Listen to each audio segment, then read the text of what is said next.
What's happening, hummingbird? What's up, Hawk?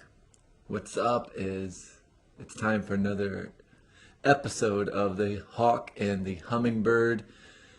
I realized we haven't really been introducing ourselves.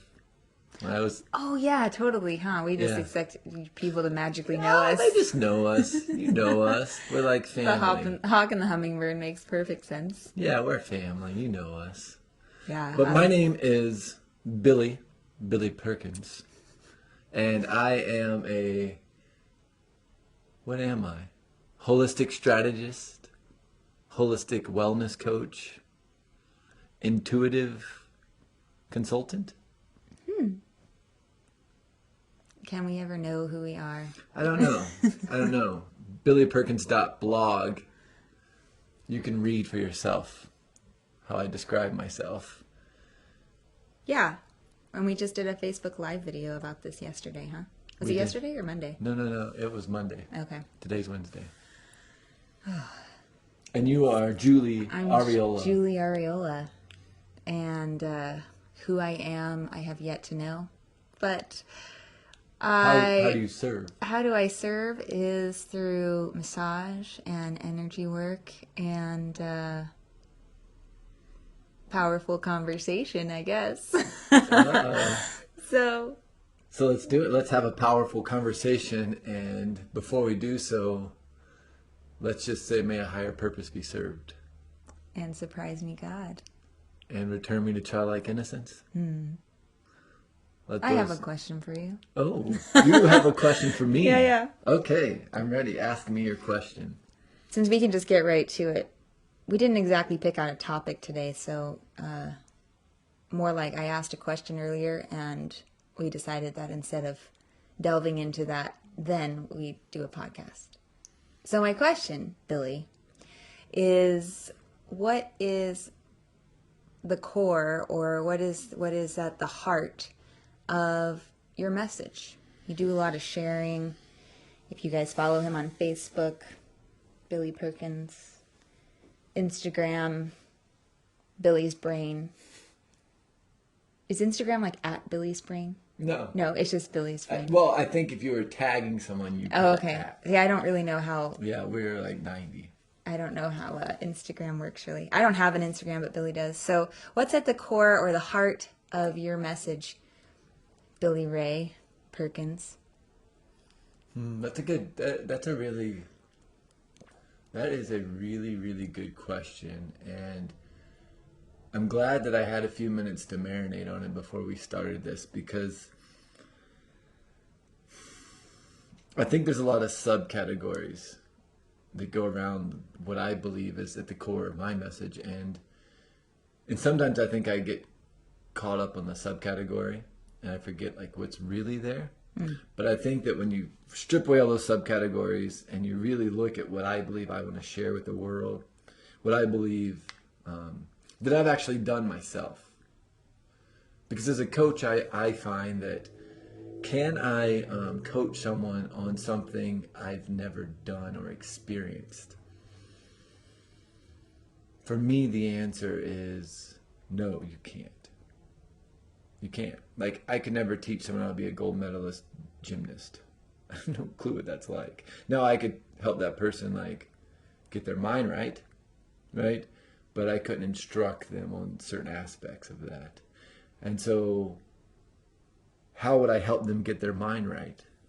How would I help them, become who they need to become to achieve whatever that thing is they want to achieve, be it business or accomplishing a physical feat. And I believe that is, my message is helping people discover or establish a willingness to face themselves. Because ultimately that's what it is for me. It's a willingness to face yourself.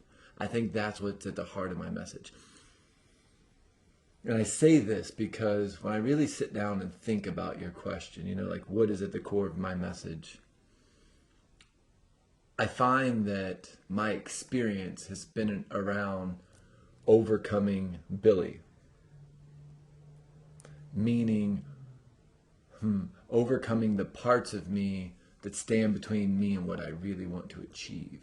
Nothing else stands between me and my outcomes or my desired goals or my dream or my purpose or accomplishing anything other than me.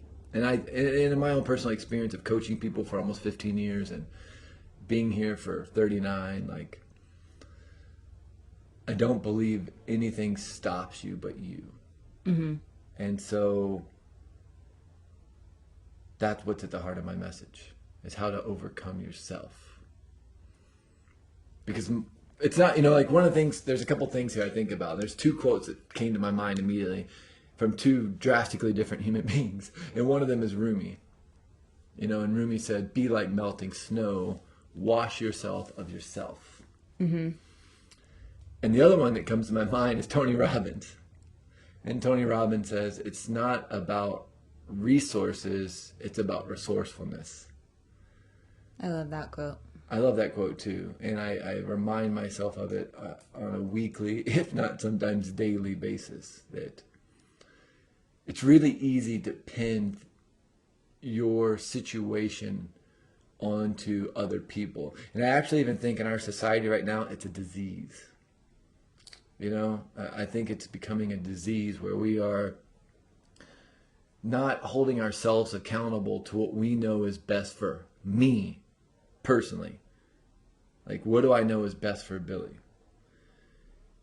And then am I willing to follow through on that? Or am I going to say, well, here are all these obstacles that get in the way, or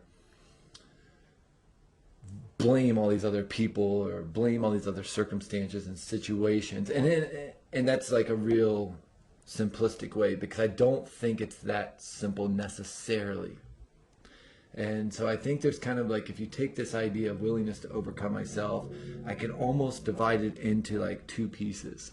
And this is, in some ways, this will go back to what we talked about in our last episode on, free will and free choice. But I believe there's like a willingness to like participate in those like physical, like those real practical, like day-to-day habits. Mm-hmm. And am I willing to follow through on those things? For example, a good one I think is time management. Speaking from my own experience, sometimes I'm not really good with time management, and I don't manage my time really well. And does time exist in Billy's brain? Yeah. But I mean, that's why I don't ever age. And so I think that's a good practical example of like, but it's up to me to manage my time. It's up to me to like make better use of my time. It's up to me to sit down on my Google Calendar at the beginning of the week and write everything in like we do. Then it's up to me to like open that calendar up every morning and kind of fall through with it. Did I, was I able to do these things and accomplish what I wanted to accomplish or not? And that's where the second part of this kind of comes in, because if I didn't accomplish it, did I not accomplish it because of a real superficial reason? Like maybe I was being lazy, maybe I was just distracted and I got on other people's agenda essentially. Yeah. I took a phone call when I was supposed to be writing, or I answered an email when I shouldn't have been looking at my email at all. Like those things are kind of like, I don't think there's anything subconscious about that, But then there's other things I think that I do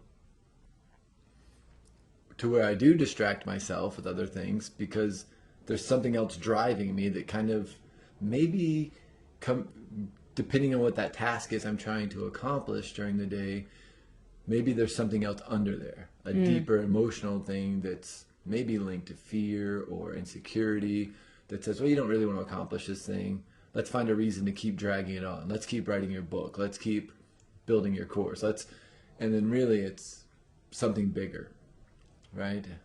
And so like this willingness to face myself, it's both physical, practical, day-to-day, like habitual habit things, but then it's also like discovering those parts of myself that I'm not seeing because they're driving me. Yeah. Does that make sense? Yeah, totally.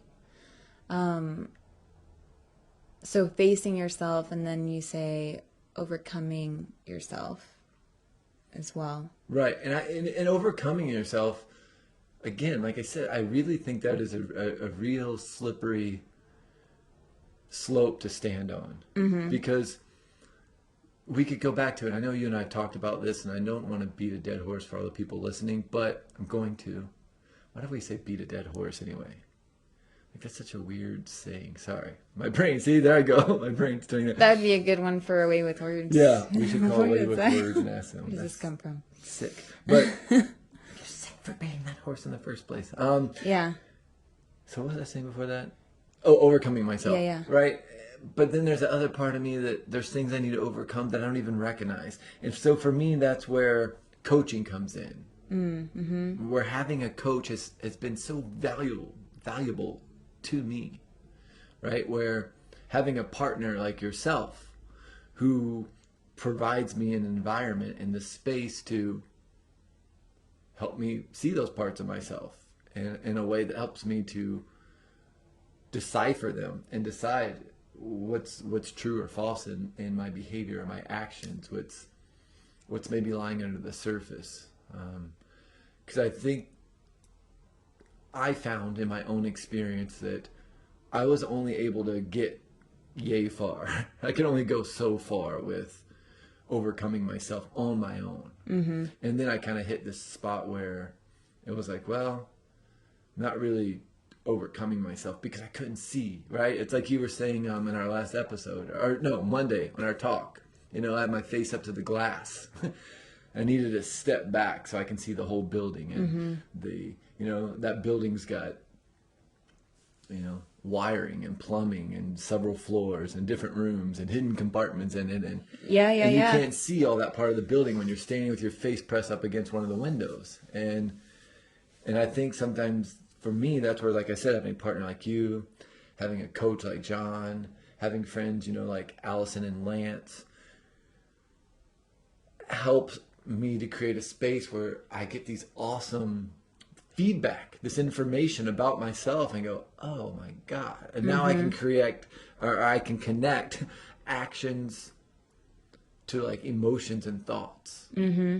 And then in that moment, I'm able to go, oh, cool, I can connect the dots. These dots start getting connected, and I start seeing the wiring. I start seeing the insulation in the building. I start going, oh, no wonder it's always cold in here. Yeah. Right? Because the heater's not working. Right?